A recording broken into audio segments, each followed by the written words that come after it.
Hello again guys, good morning ulit, welcome to my channel and it's me again, ang inyong chismosong kaalda vlogger. So gusto ko munang magpasalamat sa inyong lahat sa mga walang sawang tumatangkilik, nanonood, sumusuport at sumusubaybay ng aking mga content dito sa aking channel. So thank you so much for the love and support na binibigay ninyo especially sa oras na nilalaan ninyo para manood dito sa channel ko. So eto ha, huwag ninyong babaktawan o lalaktawan tong ating main topic ngayong araw. I'm sure na hindi ninyo pagsisisihan na pinanood nyo to mula umpisa hanggang hulihan. And syempre, huwag kayong mag-iisip ng segment start to finish. Ito importanteng buuin ninyo, okay? So eto na, dumako na tayo sa ating main topic for today's video. Ito pala ang dahilan kung ba't nila pinaghiwalay ang dalawa, ang Aldab, diba? Ito na guys, watch this. Mamaya ipapaliwanag ko sa inyo ng buong buo. So ito na guys, watch this.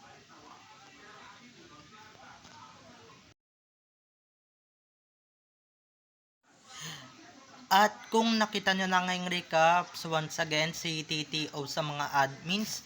So thank you so much. Maraming salamat sa inyong lahat. Kasi kung hindi dahil sa inyo, wala ako dito sa kinalalagyan ko. And most especially sa mga supporters ko na hanggang ngayon nandito pa rin sa aking tabi. Maraming salamat po sa inyong lahat. Ginagawa ko to kung hindi para sa inyo at para sa mga sources natin na love na rin ako. Thank you so much and advance Merry Christmas sa inyong lahat. So eto na, dumako na tayo sa ating main topic for today's video. Medyo nagagahol ako sa oras at sa time kasi ito na nga, di nyo ba naalata kung ba't sila pinaghiwalay? Ano bang klaseng tanong yan? Ano bang klaseng katanungan yan na kailangan pa talagang paliwanagan, di ba? Hindi nyo ba alam sa sarili niyo kung ba't nila pinaghiwalay ang Aldab? Kasi ito ha, di ba? Muntik-muntik ka nang pumirma or hindi nagkasundo sa hatian yung APT at saka yung GMA na parehong swapang. Kailangan parehong 50 kasi nga pareho silang malaki, parehong malaking artista si Alden at May. Diba si May 50% kasi nga siya yung sikat, si Alden ay 50% din kasi GMA ang may hawak sa kanya at saka sikat siya noon pa man kuno, diba? Kaya ayon, di sila nagkasundo sa hatian, kaya yung ending nung Victor Magtanggol era diba, di na naipartner si Min sa kanya, diba? Noon pa yan, nung Destined to be Yours pa yan guys, naririnig ko na yung balitang yan, pero hindi ko lang masyadong nabibigyan ng pansin. At saka hello, take note ha, take note, dapat pantay-pantay lang talaga ang hatian, or diba, mas malaking isa, mas maliit yung isa, mas malaking isang parte, mas maliit yung isang parte kasi nga baguhan, diba? Oo nga, baguhan, pero hindi nyo naman alam capacity ni May na napakagaling umarte at napaka-demure umarte. Di katulad ng mga starlet ninyo hanggang ngayon nga pa rin, di ba? At saka ito din ang pangalawang lesson guys kung ba't sila pinaghiwalay. Kasi yung mga starlet or yung mga stars, biggest stars daw kuno ng parehong network, di ba? Natatabunan ng Aldab, lalong lalo na yung isang katerbang love team noon ng Abias na kahit na mga gulanggitis na pinagla-love team pa rin, di ba? Masking buti nga yung Showtime aminado na kung na, di ba, munti ka na silang sumuko nung Aldab era, di ba? Parang kasalanan na ng mga tao, but kung nanood ng Showtime, kasalanan na nila. Diba, kailangan nakatutok lahat sa Aldab at si Vice Ganda lang ang umaamin ng ganon. Pero itong mga to, mga sinungaling tong mga to, hindi nyo pa sabihin, diba? Hindi nyo pa aminin na talagang pinaghiwalay ninyo yung Aldab dahil din sa mga kawalang yaan ninyo. ka anuhan ninyo, no? Um, sa mga kaswapangan ninyo sa buhay. Okay, ngayon, ayan na, naghiwalay na yung dalawa, baka mamaya, yung mga starlet ninyo hindi pa mapansin ng bonggang-bongga, di ba? Tsaka hello, paano mapapansin yan? Napakakuripot ninyo gumastos, iisang artista lang ang ginagastosan ninyo, iisa lang ang alagang tinuturing ninyo, may isang singer actress dyan na yun lang talagang paborito ninyo. Eto ha, real talk lang, si Rita Daniela tagal-tagal na dyan, nanamalagi, pati sa Hazel Santos hanggang ngayon hindi pa rin sumisikat, diba? Maski mga baguhan na singers ninyo dyan, di pa rin sumisikat, katulong lang nung isa, diba? So sino ngayon ang may favoritism, 'di ba? Totoo nga naman yung sinabi ng iba diyan na 'di ba, may favoritism kayo at syempre may pinapaboran kayo. Diyan kayo magaling. 'Di ba? Diyan kayo magaling at lalong-lalo na may pinapaboran kayo. Kung sino lang yung sikat, siya lang yung pasisikatin ninyo. Yung mga baguhan, di ninyo ginagamit, 'di ba? Lalong-lalo na guys speaking of pagpaparaya ng Aldab wala pa rin silang nagagawang stars, nagparaya na ngayong dalawa. Para naman sa ganon, maambunan sila ng konting spotlight, maambunan sila ng konting grasya. Ayan na, nagpaparaya na sila. Nagparaya na sila, nagbigay na sila sa inyo ng way, pero anong ginagawa ninyo? Wala talagang hindi lang kayo gusto ng mga tao, kaya ganyan. Wag niyo nang ipagpilitan pa, okay? Tsaka eto binababoy din naman ng management ni May ang Aldab, kaya ganyan. Lalong-lalo na si BS, naku, kasapakat din yan, kunwari pa yan. 'Di ba? Kunwari lang yan nag-aaldab-aldaban noon, pero may balak talagang paghihiwalay niyang mag-asawang yan, 'di ba? Kasi alam ko yan, 'di ba? Alam natin yan, mga ka-ADN. Talagang maiitim ang budi kung sino man ang umaapi, and syempre yung ng paghihiwalayang Aldab, siya talagang pupulutin sa kumunoy, at siya talaga yung may sa huli, siya talaga yung kakarmahin. Diba? Tignan nyo naman yung nangyari. Gumawa kayo ng search well, sunod-sunod ang karma, diba? Sunod-sunod ang pagbaksak ninyo. Buti nga sa inyo at hindi na kayo makakabawi kahit kailanman.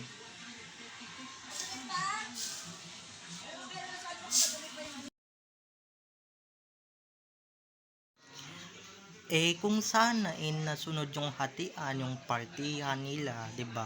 At kung nagkasundo lang, edi sana lahat tayo happy, 'di ba?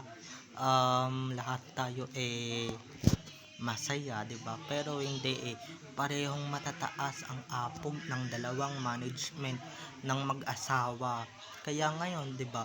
Tignan ninyo, pare-pareho na silang kinakalma ngayon at pare-pareho na silang bumabagsak ngayon. Buti nga sa inyo, yan talagang nagagawa ng mga swapang at saka ng mga ganid sa pera, diba? Nagpapaalipin kayo sa pera sandali lang naman yan, maski yung kasikatan sandali lang yan, diba?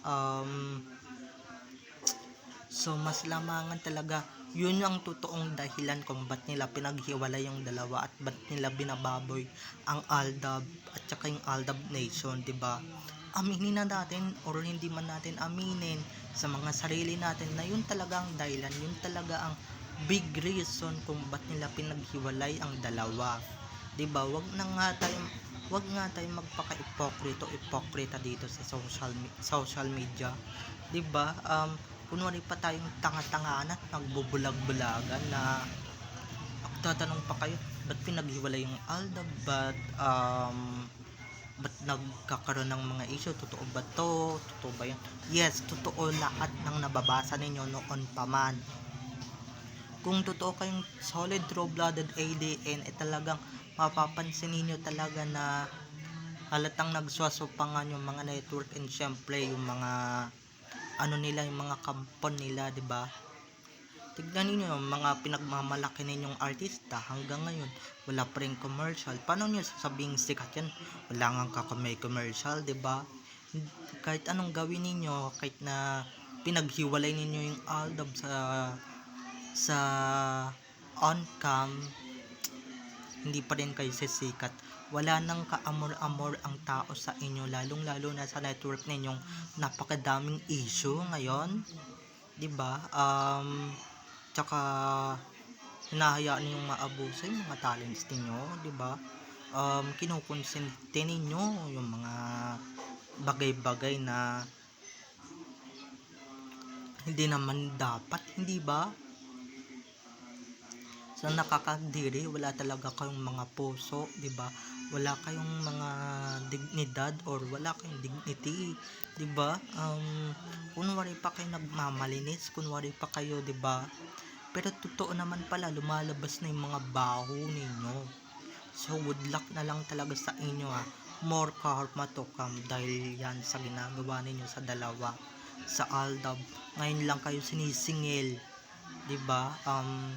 Lalong-lalo na yung Itbulaga na yan, na akala mo matino, na akala mo kung sinong mga santo-santo, pero ang totoo naman pala mga itim ang budhe, 'di ba? Mga inggit sa Aldab kasi isa din silang hindi na napapansin, 'di ba? Hindi na nga sila napapansin noon, 'di ba? Nung nagkaroon lang ng Aldab, tsaka lang tayo nanood dyan sa pesteng show na lubog na noon. Umangat lang ng konti, yumabang na, 'di ba? Tignan natin kung makapagyabang pa yung mga leader ng Zarzuelista and syempre mga pasimuno ng Zarzuela, 'di ba? Wag niyo nang questionin kung ba't sila pinaghiwalay. Kanina ko pa pinaliwanag sa inyo kung ba't nila pinaghiwalay ang mag-asawang Alden at Maine, okay? So bye-bye na mga ka-ADN, I love you all. Have a nice day, keep safe and God bless. And God bless. So wag ninyong kalimutan guys na mag-subscribe dito sa aking channel. And syempre wag ninyong kalimutan na i-click ang notification bell para sa ganun notified kayo sa mga susunod ko pang i-upload na mga videos tungkol kina Maine at Alden, and syempre tungkol sa kanilang mga buhay-buhay inside or outside man yan sa showbiz. Bye bye, I love you all. At sa mga nagtatanong kung ba't nagkaroon ng Zarzuela, yan na mismo ang dahilan, okay? Kung ba't nagkaroon ng mga Zarzuela, ba't nagkaroon ng mga fake na kung ano-ano pa man na balita na nababalitaan nyo dito sa social media. Yan na mismo yung dahilan, okay? Yan na mismo ang rason kung ba't nila pinaghihiwalay ang dalawa. Dahil nga inggit sila, hindi na napapansin yung mga artista nila na hanggang ngayon, guys, nga pa rin, kahit na yung mga baguhan, nga pa rin, okay? Hindi pa rin nakikilala. Tsaka tignan nyo naman, diba, lintik lang ang walang ganti, at tsaka sigad ng bahala mag-provide sa kanila. Sabi nga, diba, may kasabihan nga tayo, when karma is really coming to you, diba, hindi kami gaganti, basta ang Diyos ang gaganti sa inyo.